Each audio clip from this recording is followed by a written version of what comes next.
All right, so 2 hours to try to go over what I learned in probably 42 hours over 2 weekends with 2 different instructors, as you can imagine, is absolutely impossible. However, that's why before I even begin, I want to start out just by raising your hand just to see what you were hoping to get out of this.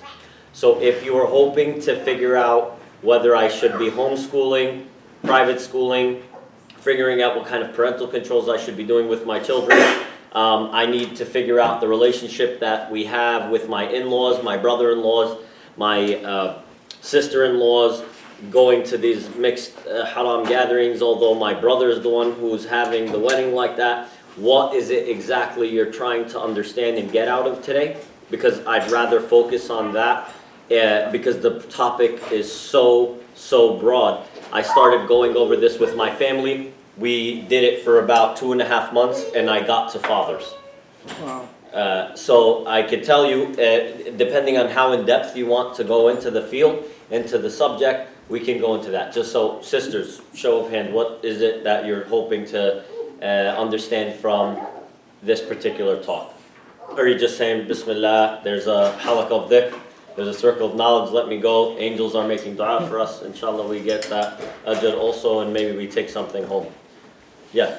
Anything related to parenting. Parenting, okay. Same? None. Parenting. In relation with extended families. In the extended families. That seems to be the one that, yeah. Dealing with in-laws. In-laws.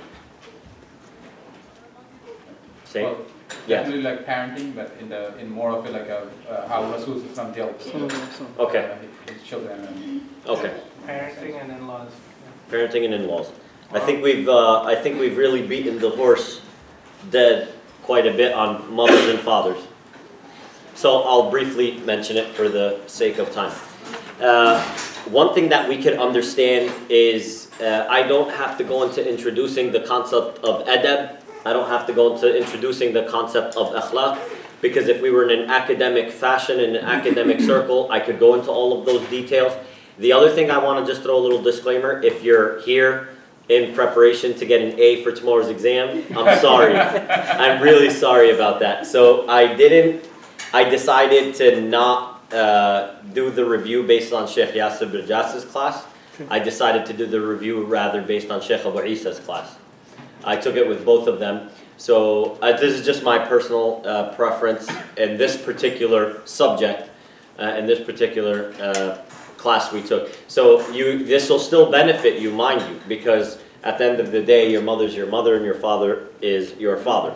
So I'm not going to go into the difference between adab and akhlaq. You should know, just very simply put, it's like the word walad.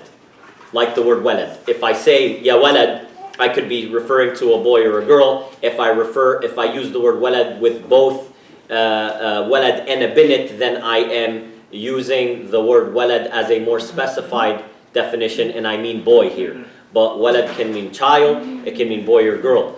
Adab and akhlaq are also likewise interchangeable, although one refers a little bit different than the other. Since I've just touched base on it, I could just quickly...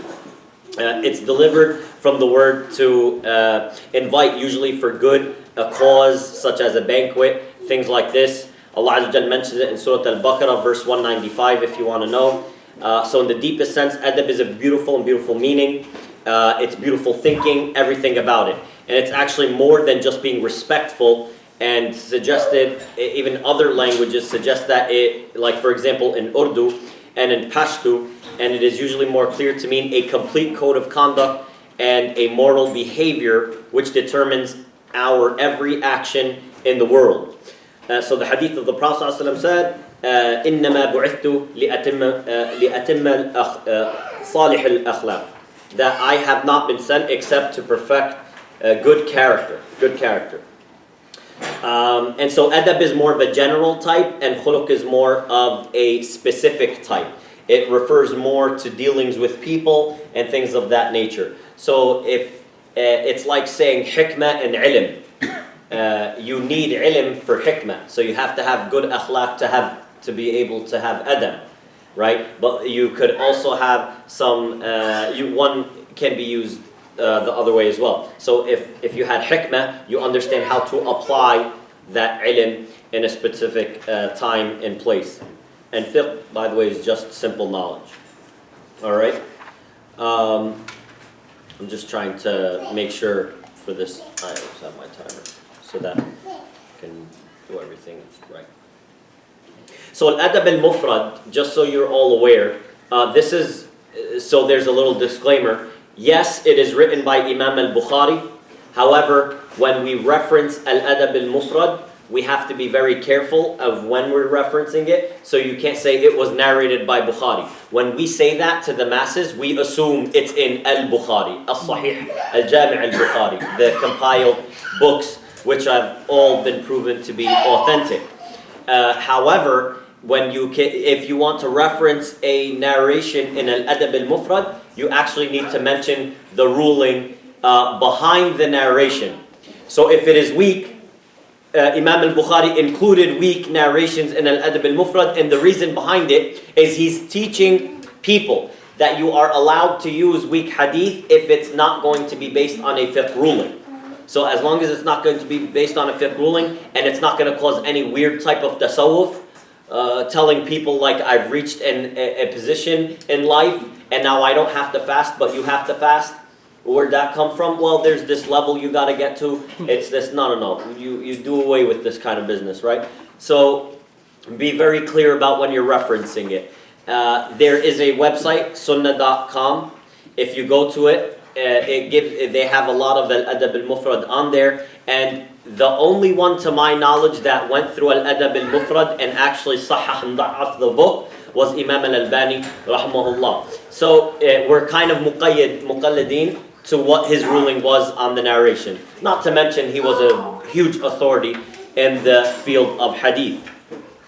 So if I mention a reference to one of the narrations, I will tell you if it is weak or if it is authentic. Point number one, parenting, the foundations of the community. Number one, Allah Azza wa Jal mentioned in the Quran, and this is the chapter title that Imam al-Bukhari, he put in his book, Al-Adab al-Mufrad. He said, he put this part of the ayah in Surah Al-Ankabut, verse number 8. He said, وَوَصَّيْنَا الْإِنسَانُ بِوَالِدَيْهِ حُسْنًا. We have enjoined upon man kindness to his parents.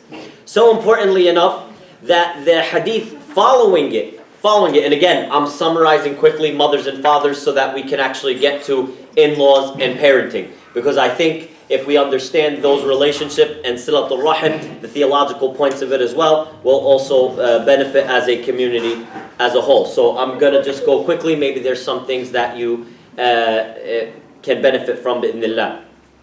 The first hadith that comes beneath this is the chapter on honoring parents, where Allah Azza wa Jal mentioned that in his book, وَصَيْنَا الْإِنسَانَ بِوَالِدَيْهِ حُسْنًا. The hadith that comes after is by Abu Amr al-Shaybani, narrated. He said, the owner of this house, and he's mentioning this hadith. He's pointing to the house, he's saying, the owner of this house, and he pointed to the house of Abdullah. Who's Abdullah? In hadith, whenever we say he pointed to Abdullah, or an Abdullah, that a narration is on Abdullah, just Abdullah, it's always, 100% of the time, Ibn Mas'ud. Always. It's not Ibn Abbas and it's not Ibn Umar, although they are narrators as well. But Abdullah, the title in the study and the science of hadith, we are referring to Ibn Mas'ud. So he's pointing to the house of Ibn Mas'ud. He said, I asked the Prophet ﷺ, and may Allah Azza wa Jalla be pleased with him, with which action Allah loves best? And he replied, prayer at its proper time. And then he said, and then what? He said, kindness to parents. He said, and then what? He said, jihad fi sabilillah, jihad in the way of Allah. He added, he told me about these things. If I had asked him to tell me more, he would have told me more. Amazingly enough. Because he's narrating on behalf of Ibn Mas'ud that he asked the Prophet advice. And if you look at the hikmah, the wise and the wisdom of the companions, how they would ask the Prophet ﷺ, they would ask in a very smart way. Ya Rasulullah, what are the deeds that get me closest to paradise? And what are the deeds that get me furthest away from Jahannam? Things like that, general things, rules of thumb that they could take with their life and move on. So this is the first narration. It's authentically graded by Imam al-Albani. Just so you know, a little bit of a side note, for those of you who follow as their default way of the Hanafi madhab, a lot of the Hanafi madhab is primarily based on the opinions of Ibn Mas'ud radiallahu anhu. Just like on a side note, when we hear this statement, the most beloved actions to Allah, how can there be so many beloved actions to Allah? What do you think? There's many narrations. This is not the only one. Other ones too. What do you think? Maybe it's depending on the person who's asking. Maybe depending on the person who's asking, yeah? We have different capacities to please Allah. We may not be able to do one thing, but we can do the other. There's different capacities to please Allah. Some people are good, other people. What else? Different situations, timing. Different situation, different timing. Sisters, what do you think?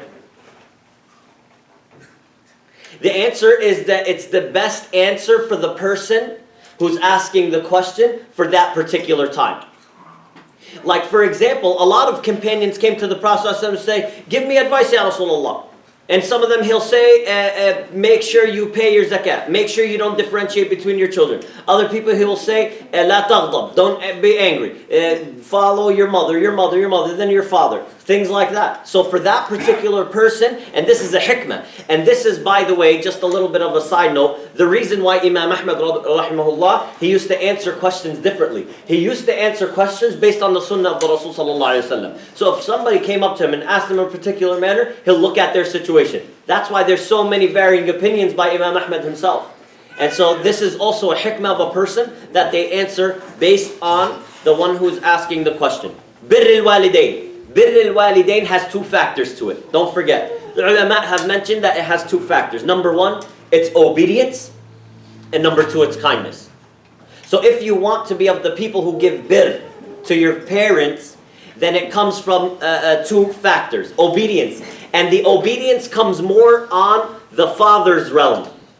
And the kindness comes more on the mother's realm. Although they both need they both need the two. However, if you look the way Allah Azza wa Jal created both of them, the mom all day she's telling the kids, don't do this, don't do that, do this, do that. And then what happens? Running around like mad people. The father comes home, mashallah, like soldiers. Ka'annahum they never did a bad thing in their life. And then the mom goes, Yalla, come on. What happened? Come on, run around. Don't do your homework. Put the TV on. What happened? Now everything goes off. You see? And this is like a nice balance in the family. A nice balance in the family, which we'll kind of go over when we go into parenting. Just to know about the asl of the word bir. Bir means something so vast. Meaning, the Arab, they say, if he went outside, طلع برا. He went outside, barra, like open, in the vast open land. And so bir, Allah Azza wa Jalla is giving you the hikmah. He's letting you know that whatever your parents need, that's their bir. So one of my teachers, Sheikh Abu Isa, he said, the wise one amongst you lowers the expectations from their parents. But, that's not right also. If you can do the best to your parents, that would be excellent. However, nonetheless, what you can realize is if your mother wants a phone call every single Friday, ya salam, call her every single Friday. If your mom wants you to visit her, your father wants you to visit them once a week, you visit them once a week. If you're visiting them once a week and they say, Wallahi, don't visit us once a week, just come once a month. We're sick and tired of seeing you guys. Khalas, alhamdulillah, visit once a month. You see, you have to, because getting your parents to be pleased with you is everyone has their own fitna in this regard, has their own test. So we have to learn and not let that go. The Prophet ﷺ said, foolish and a loser is the one who does not attain al-Jannah, paradise, while their parents are alive. The parents have the keys to paradise for you. So keeping your parents happy is the illah. Okay? We don't need to go into all the examples.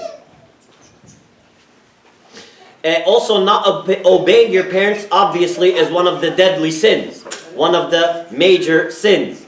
The importance of parents and how they should be treated. As Allah Azza wa Jal mentioned in the Quran, فَلَا تُكُلْ لَهُمَا أُفْ. Uff is not even a statement. But Allah Azza wa Jal said this is a statement from you. And some of the ulama even mentioned that even if they turn around, even when you hang up the phone, and you're like, oh, finally, Ya Allah, she talks for an hour. That's not allowed. That's not even allowed. And that's a major sin. Even if they didn't see it. Things like that. And this is something we have to be careful of. Of course, this is some statements from some of the ulama to kind of not even allow us to open this door, yani. Like seriously, I hung up and I was annoyed. Well, is that mentioned in the hadith? It's not. Did they try to tell you to be careful even of doing that? Why? Because human beings are a creature of habit.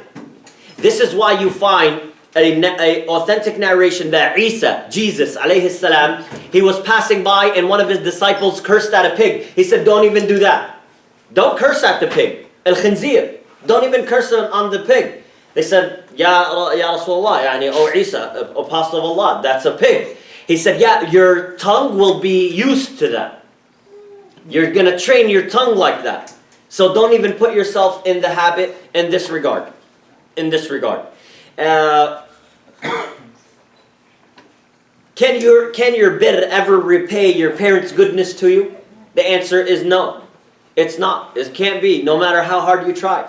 Even the Sahabi who came, he was making tawaf around with his mother around the Kaaba, and he said, does this repay my mother for what she did for me in my life? He said, wala btalqa, not even one contraction, and you know that already. Hassan ibn Thabit, he said in a poem, no,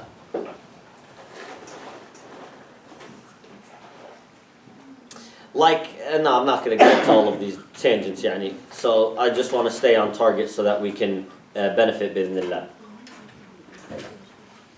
Okay, so that's just generally speaking about parents. We mentioned that obedience is to both of them, the father and the mother. We mentioned that kindness is to both of them, the father and the mother. Although we mentioned that the way Allah Azza wa Jal created males and females, the mothers are more emotional and they kind of have to see that kindness from their kids and everyone around them. That's how they're able to smile and they enjoy seeing this kind of stuff. And fathers, it's annoying when they're not being listened to and they get frustrated in this regard. Although, again, it's interchangeable.